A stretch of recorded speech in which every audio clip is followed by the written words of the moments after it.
Ready? We're gonna start in 3, 2, Banana. and okay. Hello, everybody. Well, that's gonna be the start now. Okay. Hello, everybody. My name is Roy Johnson, and welcome back to Movie Mumbles. And also here is Mr. Womble. How's it going?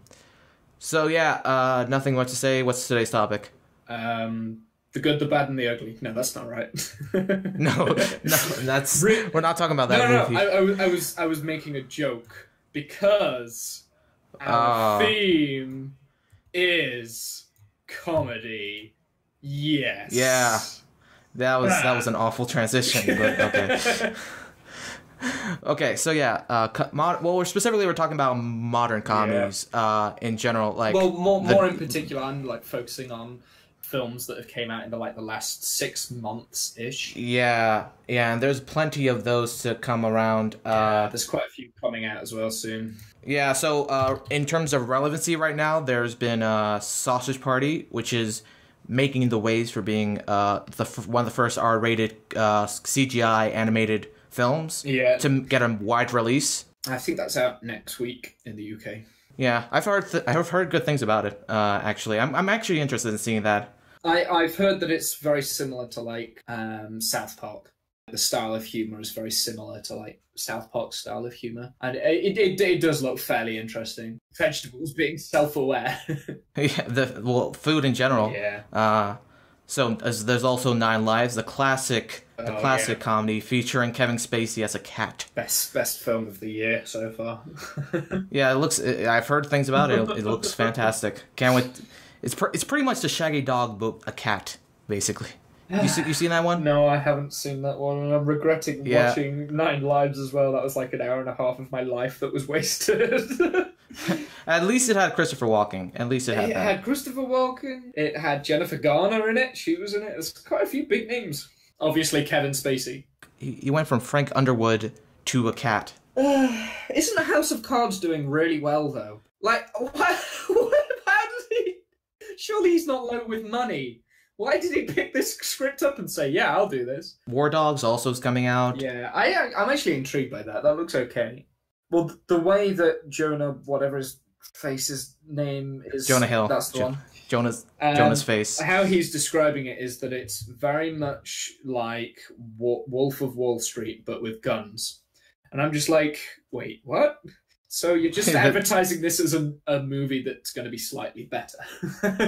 But I've seen the trailers and I thought, maybe this could be okay. What I don't want from that is just randomly improvised comedy. Why do you not like what you get against improv comedy? So right, I'm gonna go straight into my back because I've got a list of 3. Here's basically the main point. Womble has basically compiled a list of all the movies, the comedy movies he's seen recently. Oh yeah, in the last 6 months ish. Because for me, I haven't watched that much recent comedies lately, so and I know you're the guy who watches a bunch of them. So I actually no, I tend not to watch comedies. I'm more of an action sci-fi person.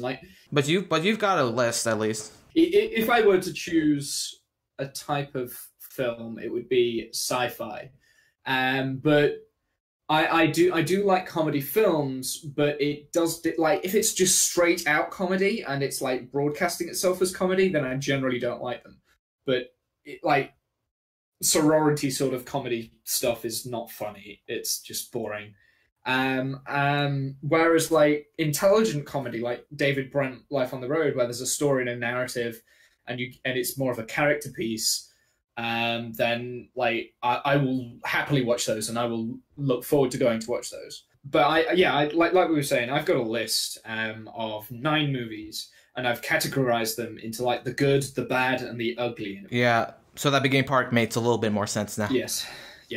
Yeah, you see, I was linking in. I was trying to make a joke. That's what I was trying to do. It wasn't. It wasn't funny, I know. But just get to the list, man. So, should we start off with the good? Yeah, what's films that have called decrease? themselves comedy films that I've genuinely enjoyed. Like one of these films, in fact, two of these films I've been really pleasantly surprised of. I might have seen them, but for the most part, I think I might be mostly blank for most of this. Yeah, no, that's fine. Well, but I've seen like trailers and stuff for probably these, so I have something to talk about. The first one on my list is, I've already mentioned it, David Brent, Life on the Road. Now, the reason why I enjoyed this and why I thought it was a good comedy was because it had a script that focused on one character and his efforts to become something that he wasn't. And because it's a mockumentary as well, you see it, you feel for this character as though he's real. And it's very clever how they've designed and sort of choreographed the shots between David Brent making a fool of himself and then like the cuts to the interviews of the other people saying, yeah, this idiot, yeah, I don't know why he does it. And it's like an American underdog story, but it's quite clearly set in the UK. In American films, like when things go wrong, there's always that underlying hope of achievement, I always find. But whereas with this, it grates on David Brent, and then by the end, and the spoilers, if you haven't seen this film, or minor spoilers, I mean, you sort of figure out that it's going to go this way. Like, David Brent doesn't achieve anything at the end. He just ends up in the same place that he was before. And it's like, what is funny about it is the fact that it's the journey, and that he doesn't really learn anything, and he's still doing the same stuff. Okay, so for me, I haven't seen the British Office, which is clearly this is spinning off of. I haven't even seen the American Office, to be perfectly blunt. But I do know about David Brent. I do know about his character, and I do think it's an interesting route, because I mean, I thought he was basically like dead with like the British Office, but it's interesting that Richard Gervais would continue his character. And I think Richard Gervais is a pretty funny guy. I've seen his, the Ricky Gervais show, the animated one, based on his podcast. That is hilarious. There is some hilarious shit in that one. I haven't seen that. I do like Ricky Gervais. I preferred his TV shows to his films. I'm not much of a fan of his films, actually, because there's quite a few shady films that he's done. It's just like, cash grabs. And it's very much what I'm going to say later on about, like, American improvised comedy. There's a lot of like improvisational comedy that he does off script in these films, and I just feel that it's kind of a waste. Whereas like The Office is incredibly well scripted. Yes, they do have moments where it's off script, but it's edited and shot in such a way that you don't realize it. And that because it's a documentary, it's got to feel like it's off script as well. So, like, you don't sort of realize that actually, oh, wait, no, that's an improvisational scene. Oh, I see. Whereas, like, in scripted comedies where everything just happens by chance, it's obvious when they start ad-libbing because the scenes never sort of end, and it's kind of a little bit boring. Back to the TV shows, the two difference, like, the main differences with the two shows, Steve Carell's character at the end, he resigns to go and live with his fiancée. So he has kind of like a happy ending. I mean, it's not like a happy story at all, but he does have that happy, optimistic ending. He got the girl at the end and whatever. The end of the UK Office, basically what happens is David Brent gets made redundant. He gets fired. That's it. That's pretty much how it ends. And it's apart from like a Christmas special. They do a Christmas special where it comes back and it's a bit lighter, but I think that was because it was Christmas. But at the end of the UK Office, he pretty much just gets fired. And it's just left on that blank note. And this film kind of picks up 15 years after that. And like you see his character still struggling with himself. He's a little bit more in the dumps, down in the dumps. He's now a sales rep. So he's not the boss of a company anymore. He's just a sales rep. And he's also trying to start up this band. And it's like his dream was to become a rock star. But another reason why I like this film is because of the soundtrack. Like the songs that they put into it is very cleverly wrote. And I can actually generally listen to the soundtrack and the songs individually, separately from the film, and I'm still enjoying the songs and soundtrack because they're entertaining, fun, good songs as well, and well produced. Okay, so then the next one on my good list, the one that I was surprised by this. This one was Central Intelligence, because I have seen that one. Yes. I have seen that one. Now, I was generally surprised by this because by the looks of the trailers, it looked like it was just going to be Kevin Hart doing stand-up comedy that was improvised and off script, and there wasn't going to be much of a story, and it would have The Rock in, and he would be shooting people. But really, it was actually quite a lot more, and it was a lot more deeper. And the reason why I've put it in the good category is because of the editing. Like, I was very highly surprised at some of the edits and the way of movie making and storytelling in this comedy. So The Rock, and again, I'm going to go through spoilers. So The Rock, when he goes through his dilemma of like himself, like as himself, he looks in the mirror, and you see this a few times. Like, he looks in the mirror and he sees the fat kid. But he doesn't see The Rock. He sees himself as the fat kid, and because he was a fat kid in the beginning of the film, exactly. and then he got buff. And I just thought that the fact that shows that character, and just by those like little shots, one, it is kind of funny because you're looking at The Rock looking in the mirror and seeing himself fat, but also you're getting to like his character a lot more. There's character development, and they never say anything in those scenes. It's just, you just see it in the eyes and like reflections in mirrors. And you see him back down, and you're just thinking, wow, he's still a kid. And there's that level of storytelling. It's not over the top. There's not too much of it, but there is little segments of this going all the way through the film. And it's getting jokes from like jump cuts. It's getting jokes from like phones entering the screen at the weird time, which is very Edgar Wright. Yeah, Edgar Wright-esque sort of style of comedy, and I really, really feel that that is a massive step in the right direction for American comedy and Hollywood. I generally really enjoyed this film. I really, for me, similarly, I'm not a big fan of Kevin Hart, especially in movies. There's a bunch. He's been in a lot of schlock. He's really actually bad, in my list. He's actually in my list again. Kevin Hart. Yeah, well, not surprised, but in the bad sections. In the ugly. No, I actually really was surprised by how much I liked the jokes in the trailers, and then when I actually saw the film, there's actually a lot of funny material. I think The Rock especially is excellent in the film. He gives a really great performance. He holds it up. He gives it a great performance. It's funny, but it's not like over the top, and you don't feel like he's taking the mick as an actor. You feel like he's generally taking this role seriously, and that he cares for this character. And that is very important. It's a comedy at the end of the day, but he's taking this role seriously. I loved him for that. And that makes it hilarious. He doesn't play, he plays such a crazy character. He's such a weird character for The Rock to play, but I think he really does make it work. Yeah. And his rapport with Kevin Hart is really hilarious. Well, it's almost like a buddy cop film as well. Exactly, but a good kind. A really good one. And the next one on my list is also a buddy cop film, sort of. And that is The Nice Guys, which is so far my favorite film of the year by a very long way. Not on this podcast, but you talked a lot about how much you love this film. This isn't necessarily a straight-out comedy. This is more of an action comedy. The comedy in it is a lot more dark. But again, with Central Intelligence, there's a lot of very good editing, and you're getting comedic elements from the sound, you're getting it from the lighting, from the camera.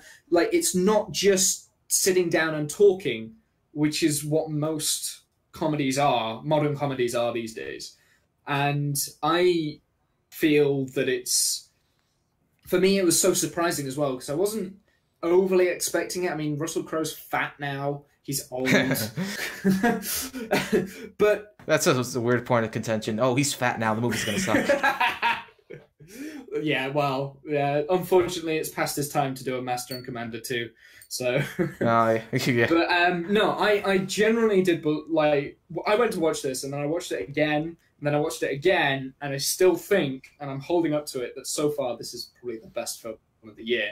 And unfortunately, it hasn't done well in the box office. When I actually went to see it the first time... I'm not really that surprised. It doesn't seem like that much of an audience grabber. Yeah, but it should be, because I think that most people would enjoy this. This feels like a film that most people would really enjoy. Anyone who finds like dark humor funny, adult humor, because there's a lot of adult themes going through it, because it's about pornography and the darker side of Hollywood in the 70s. Russell Crowe's a hitman. So there's a lot of dark themes in it, and it is for adults. But like, I want people to go and see this movie than to say other films that will be further down on the list. Because the annoying thing is that, like, the three good films that I've stated, maybe apart from Central Intelligence, in the actual film, I saw all of these on release night, and there was like 3 or 4 other people in the cinema. Apart from Central Intelligence, that was like semi-full. It wasn't packed. It wasn't half full. Usually, for a big film, it will be full at my local cinema. Like, it will be just packed. It will be really hard to get tickets. But for those 3, nobody's going to see them. And this is why studios aren't making good films, because the good films that nobody is going to see aren't getting recognized. And it's very shameful. I think part of it might be because it's such... I think Shane Black has a mixed record, unfortunately. I mean, Kiss Kiss Bang Bang, I've seen that. It is an amazing, funny film. It is really well written, and it also similarly didn't do that great in the box office. I feel like Shane Black himself is not very much a big screen, like, mass appealing director like a Judd Apatow. Yes, this film is probably his best one that he's done. Really? Okay. Yeah. I gotta see it. I gotta see it because I am interested. That does sound really interesting for me. It might not sound interesting for maybe most people wanting to see a stupid comedy, like the people who want to see Seth Rogen films. See, Seth Rogen is not very good most of the time. I fear. Right. So, shall we move on to the bad list? Get that out of the way. Yeah. On that note, let's go to the bad. Okay. So 2 of these films I actually saw in the last 2 weeks. And they are by far the worst. Well, one of the worst. Like, one of them is definitely the worst film I've seen in a very long time. But I'll get to that in a minute. The first one I'm going to talk about is Kevin Spacey's cat movie, 9 Lives. 9 Lives. Yeah. It's pretty much... We talked a bit about it already, but if you want to elaborate... Have you seen it? I have not seen it. Okay. I kind of don't want to see it. Okay, so I'll get through this really quick. It's essentially Kevin Spacey's cat movie. I don't know what possessed him to make this film at all. I have no idea. It's such a weird choice. I know it is. It's weird, especially with like House of Cards. Like, yeah, definitely. Yeah, I would expect maybe like a Tim Allen, or also like one of those kind of actors who's to do at this the kind end of movie. Of their career. Like Larry the Cable Guy, one of those people. Oh God, no! I'm not actually going to talk about this for that long because I can't be bothered to. But my main problem with this is that it doesn't really have a story. Like, it's not really a movie. Really? I thought 9 Lives was going to have an amazing plot. Yeah, oh yeah, no, it's a terrific, awesome plot, and you can't. It's blockbusters, and I don't know. It's an Oscar-winning actor that's just like degraded himself and sold himself out really as a cat. Yeah, that's weird. There's nothing I can really say about it. It's so weird. Well, the one thing that I can say about it is at least it doesn't have too much like improvisation or scenes. I mean, it's a children's movie. They're probably not going to have that many of that. Well, no. I'll tell you what it does have. It's got... Right, I'm going to try my best to describe what happens. Kevin Spacey falls off a building holding a cat and then turns into the cat. Bear in mind, this is like the tallest building in New York, and he survives somehow. He then, like, his body then goes into a coma, and Christopher Walken's character has said, you're now a cat, now you have to figure out how to be a human again, and then he's trying to be a human.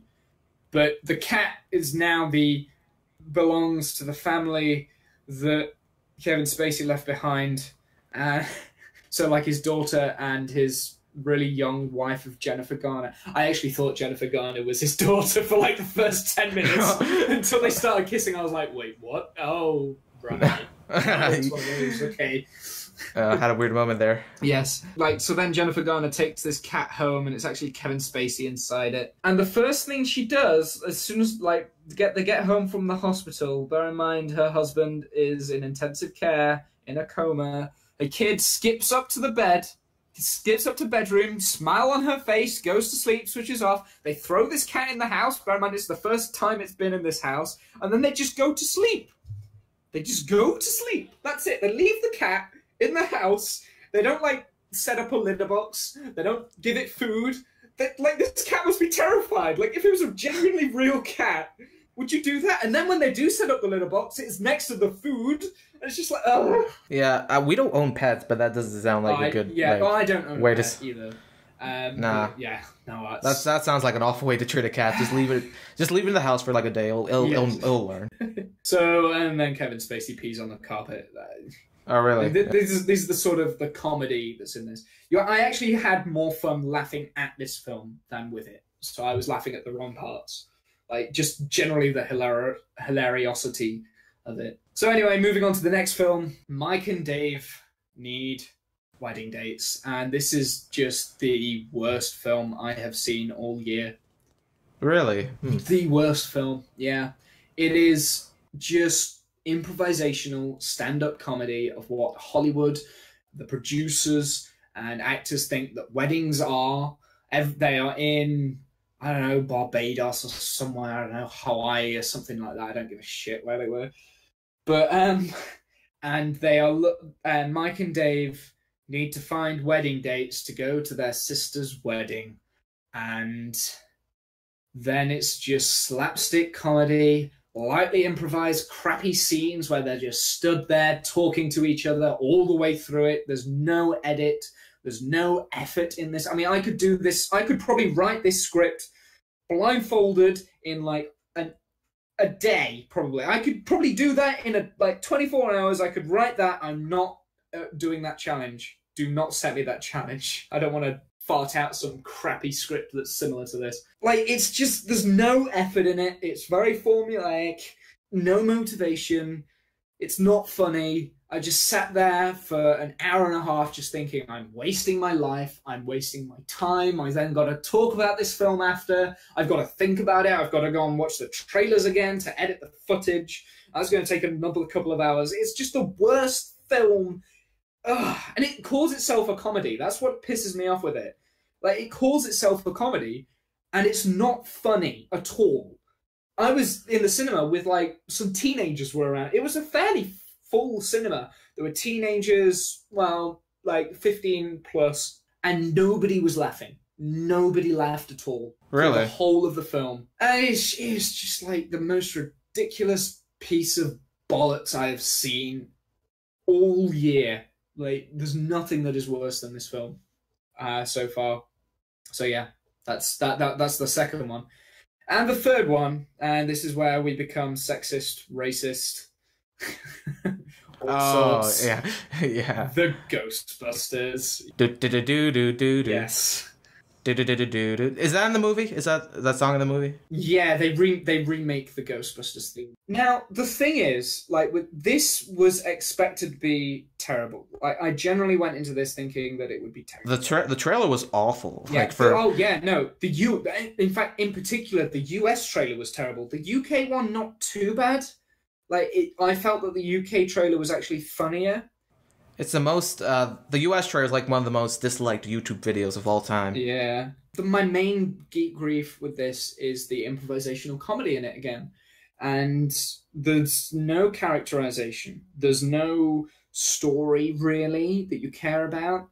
In my movie thoughts, I said it wasn't as bad as I was expecting, which is true. I didn't expect it to be... I thought it was going to be terrible. I thought it was going to be like one of the worst things I'd ever seen. But it's not that bad. I mean, there are parts of it that emulate the Ghostbusters, but it's still, like, it's a needless remake, and most of the jokes just fall flat. And this is because it's poor editing, poor screenwriting. So for instance, there's a moment where one of the characters, I forget the names, I don't really care, one of the moments falls over on a slime of goo, right? Standard slapstick comedy, easy to get a laugh out of that, right? Especially when it's unexpected. So this is how they do it. The first shot of them walking through this door is a close-up on the character. It then expands slightly more to a mid-shot to have the whole ensemble piece. And then the middle character just suddenly falls back. And then the next moment you see them, they're on the floor.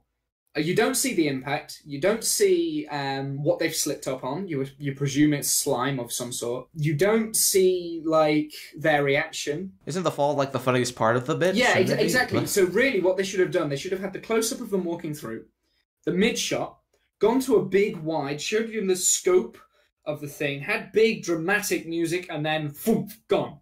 Lands. And that's in the wide. That's in the wide. So you see them slip and fall over in the wide, and then you go to the close-up when they're on the ground. And that's basic editing. Like, you would get a laugh out of that because it's unexpected. You don't expect it. The music is building. They're walking into this. They are armed. They are ready. It's badass. And slip. She goes, thump. And yeah, you didn't get that. That was what they were trying to do, and it's just really poor editing. And it's like that all the way through the film. There's a lot of jokes that just are lost in the edits. And that's mainly my problem with a lot of films these days, is that they don't show you impact.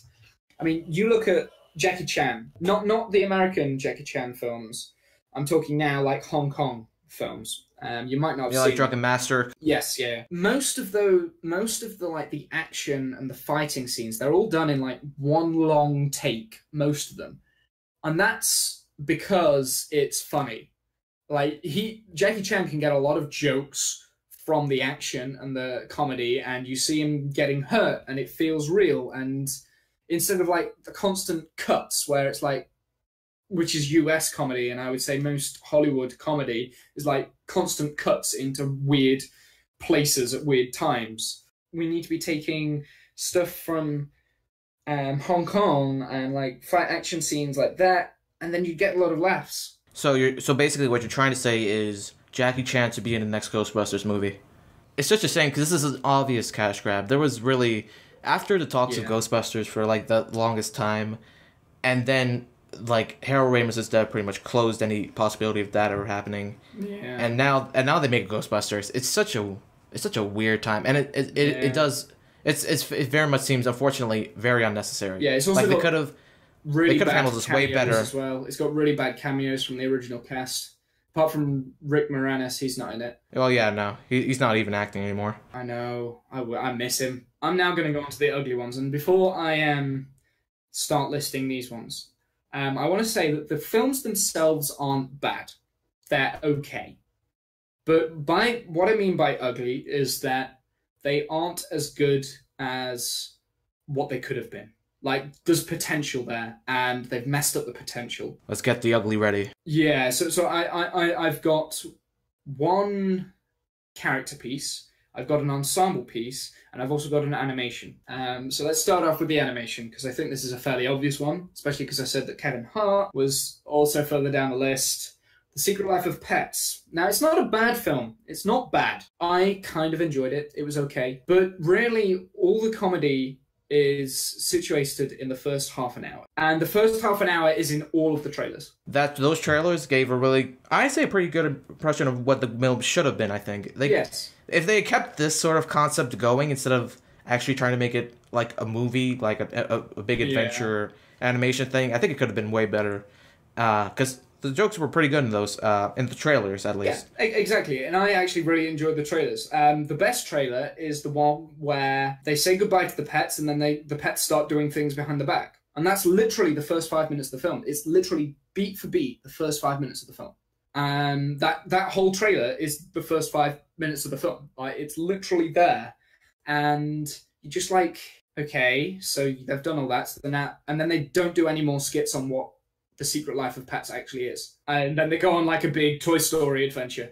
Yeah, it's basically Toy Story, but with pets. Oh, yeah. And not even as good. Not nearly as good. Yeah, and this is where it gets ugly for me. Because it is essentially just Toy Story, but with pets. And that's exactly, like, even the whole storyline. Two characters that don't like each other, they get lost in a big city and they have to try and find their way home. Then the side plot is that these two characters' friends that they also start trying to find them with no results. And there's more though, because in The Secret Life of Pets, they come to an underground place where there is one character that threatens them because he is misogynistic and cruel and kind of evil in his own right. Sound familiar? Essentially what he does, he plays an innocent-looking character, so say a kid, but then turns it completely evil. Like Sid, maybe? I think that's more like Lotso, though, isn't it? Well, Lotso, yeah, even Lotso. So what's really bad? So what is really bad about it? Or not bad, but disappointing about it? Well, there's nothing that's really bad. There's nothing that's really good about this. It's just ugly. It's the way that the script and the story is put together that is hitting it beat for beat to what Pixar's already done. And a lot of the jokes are in slapstick, which doesn't fall.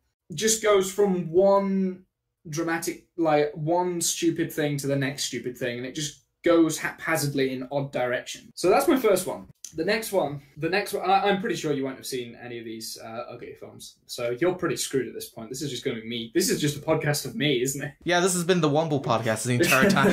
I've barely talked in most of this. Another ugly one for me, and again, not a bad movie. I actually enjoyed this movie. I thought it was fine. It was okay. And this is A Hologram for the Kid.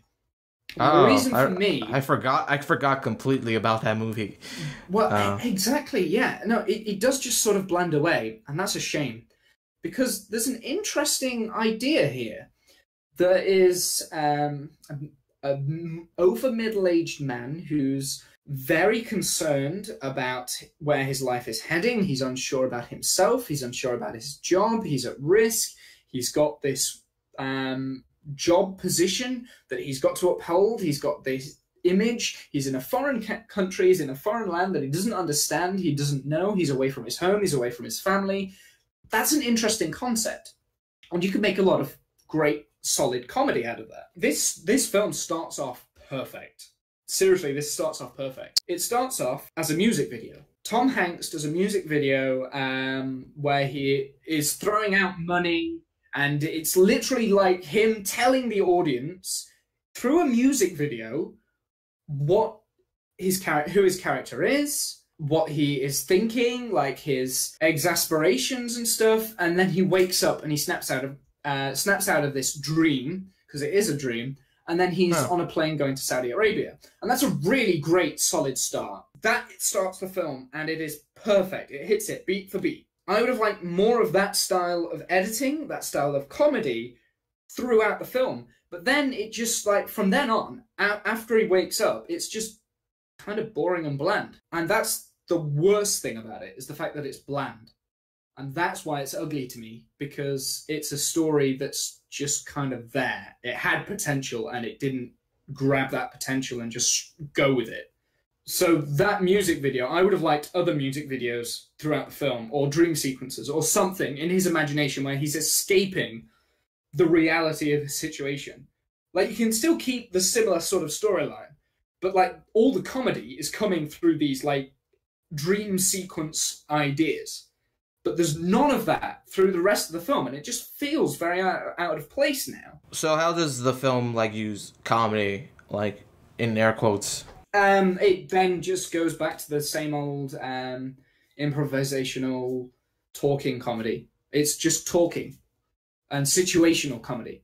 So, say Tom Hanks finds himself in a cab with a cab driver, and he's always late because he's illegally getting drunk, but it's not like bad kind of drunk. And then it moves on to like, oh, he now needs to fix his hologram, and then it's like moving on to, oh, the king's not going to actually visit him, and then it's like it's kind of a bit bland, and it's very difficult to describe where the comedy comes from, because I don't actually recall there being that much comedy after the first, like, the music video. The music video is perfect. That's why it's ugly for me, because it's just not very nicely put, like, film. It's not a bad film. It's just disappointing. After that, such a great start, it's just downhill kind of thing. So what's your final super ugly film. So my final one. Now I'm not going to talk about this for that long because but this is actually another thing that's based on a TV show. This is actually Dad's Army, the remake. I've never heard of that movie. Not even heard of it. Yeah, I didn't think you would because this is a British thing. Okay, so the Dad's Army is based on the UK Home Guard set in the war. So they are basically old people, like pensioners, who have been enlisted to become the Home Guard in the war because all the young soldiers have been shipped off to France and overseas, and it's their job to protect the shores of good old Blighty against Hitler. So it's like watching out for aeroplanes and stuff like that. But the majority of the TV show was all about Captain Mainwaring, who would get in stupidly hilarious situations.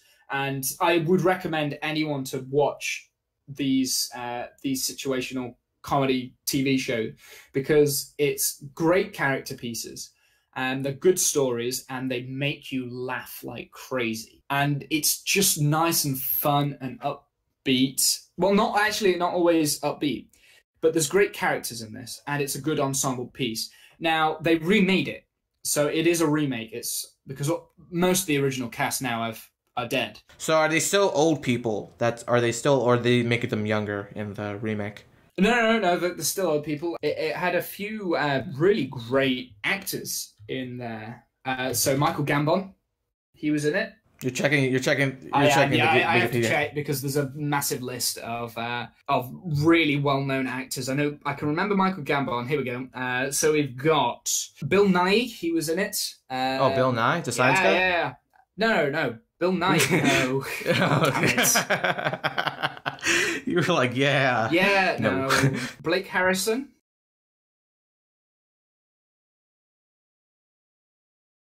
Toby Jones. Now he was actually Captain Mainwaring, Toby Jones. And Toby Jones, you'll know him from Captain America and the Winter Soldier. He is the small little Nazi guy, basically. Yes, yeah, that's Toby Jones. So he was Captain Mainwaring, which is actually kind of... I felt that was fairly fitting for him, being a Nazi, and now he's a British vet. Oh, okay, yeah. And those are like the three big names. And for me, they are big names because they are huge British comedy people. So why does this film suck? Or no, it doesn't suck. It's the same problem. The reason why it doesn't work is because it's out of context, and they are redoing something that has been done far too well and isn't by any means outdated. It still is relevant. It's still shown on TV in the UK now, something 40, 50 years later. It's something that everyone knows, like that there are lines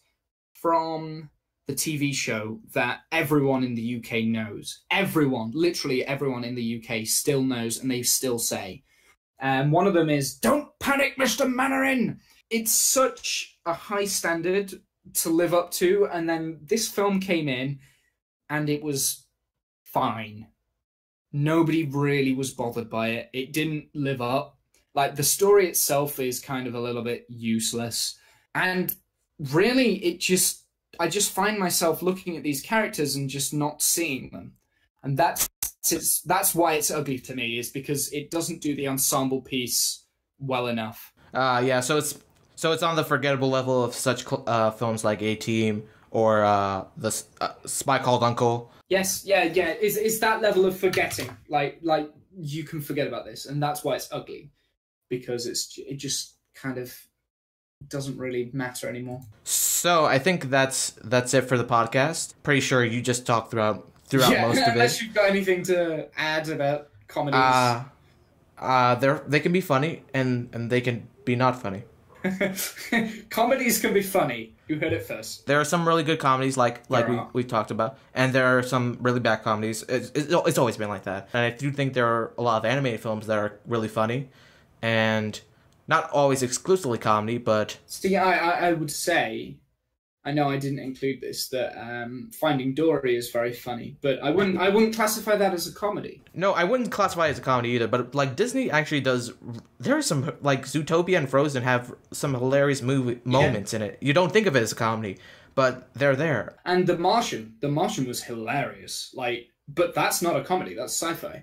Even though Yeah. it did win, I'm sure it won awards for being a comedy. Oh yeah, well, musical or comedy. Yeah, Yeah. that's like it's that's such a not- weird category. For, I know it is. Yeah. Okay, but I think that's pretty much it for today's podcast. Any closing thoughts, Womble? Until next time, guys, I'll see you then. Bye!